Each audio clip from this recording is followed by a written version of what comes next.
Republicans need to pick up 6 seats to win control of the U.S. Senate. They like their chances in Alaska, so too do Democrats, who are investing in an unprecedented effort in rural Alaska to get out the vote for the hard-fought ground game. Gabe Togosiak makes his rounds as a whaling crew member, hunting fresh catch and hauling pieces home to cook later. It's something that gives us, it's pretty much our identity, subsistence, and every native has their own, but as far as me, it's whaling. It's a tiring and arduous job, but at the end of the day, Togosiak goes on a different kind of hunt. He works for the Alaska Democratic Party. Well, could you sign one of these cards? Part of an unprecedented grassroots campaign to get Mark Begich reelected as the state senator in what has now become the most expensive race in Alaska history. At 6:30 at the high school library. If we don't get the vote out, we lose. It's that simple.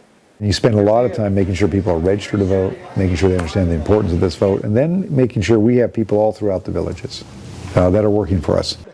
Begich is counting on rural Alaska, including natives like Togosiak, to help win a tight race. How are you? Wow, what an honor. It's against Republican candidate Dan Sullivan. You've got to put your primary focus somewhere, and Begich put his into rural Alaska, which is where he thinks he can get significant gains, and Sullivan's work in the rail belt, where he thinks he can. But Sullivan, the former Alaska Attorney General, isn't ignoring the remote corners of his state either. We're traveling all throughout Southeast last few days. That's Wrangell, Ketchikan, Petersburg right now today, and we're heading up to Fairbanks and Barrow. So probably a couple thousand miles in between. Back in rural Barrow, where lemonade costs almost $16. Togosiak goes door to door to get people registered and to vote early.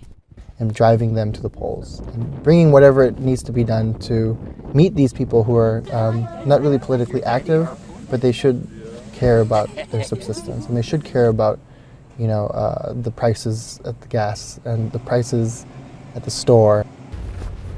The whaler, part of a ground game unlike any other in the country. Emily Roseman, The Associated Press.